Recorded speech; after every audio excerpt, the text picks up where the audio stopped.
Olá pessoal, tudo bem com vocês? Bem-vindo para mais um vídeo. E nesse vídeo vamos trazer os dias da semana para vocês em crioulo haitiano. Para quem não me conhece, meu nome é Roberson Dames. Eu sou um imigrante haitiano que mora aqui faz 6 anos já. E eu vou trazer esse conteúdo maravilhoso para vocês, porque eu sei que a maioria de vocês gostam do crioulo haitiano e quer aprender. Estamos trazendo esses conteúdos do básico até mais avançado. Então, se você chegou agora no meu canal, então vai lá, eu já gravei alguns vídeos. E também uma coisa importante para vocês é que no link da descrição do vídeo eu vou deixar para vocês os materiais que eu estou usando em PDF. Vocês podem baixar, vocês podem usar até no dia a dia de vocês. Então, vamos lá no vídeo.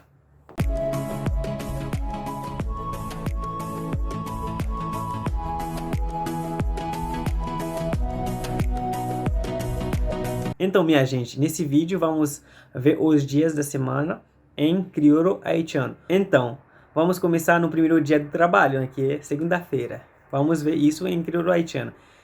Para quem tem uma base no francês, vai ver que é quase a mesma coisa, mas na realidade a pronúncia é um pouco diferente já.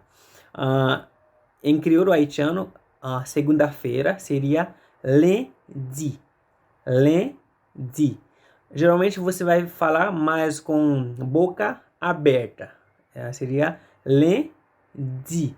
Lundi. Ok? Vocês podem repetir de novo também. Lundi. Ok?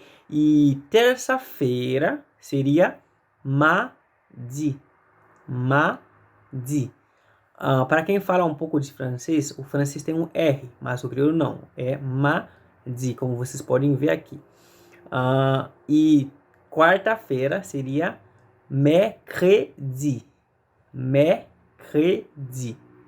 Quando você vai falar muito rápido, vai ficar como mercredi, ok? E quinta-feira seria jeudi. Jeudi, com J, ok? Jeudi. E sexta-feira seria vendredi. Vendredi. É tudo boca aberta.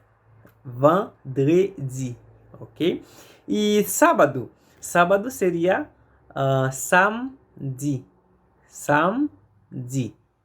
E como você pode falar o domingo, que a gente não falou, domingo seria dimanche. Dimanche. Ok?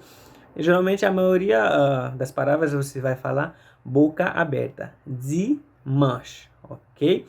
Então vamos repetir de novo, gente. Agora vou falar tudo em crioulo. Lundi, mardi, mercredi, jeudi, vendredi, samedi, dimanche. Lundi, mardi, mercredi, jeudi, vendredi, samedi, dimanche. Então é isso, gente. Parece difícil, mas não. O que vocês podem fazer? Vocês podem assistir de novo o vídeo e também não esquecem que eu vou deixar para vocês o link na descrição do vídeo, onde vocês vão ver os materiais que eu estou ministrando. Tem vários materiais, né? E não esquece de compartilhar esse vídeo para alguns amigos que estão aprendendo o crioulo haitiano, tá bom? Então, até mais. Tchau!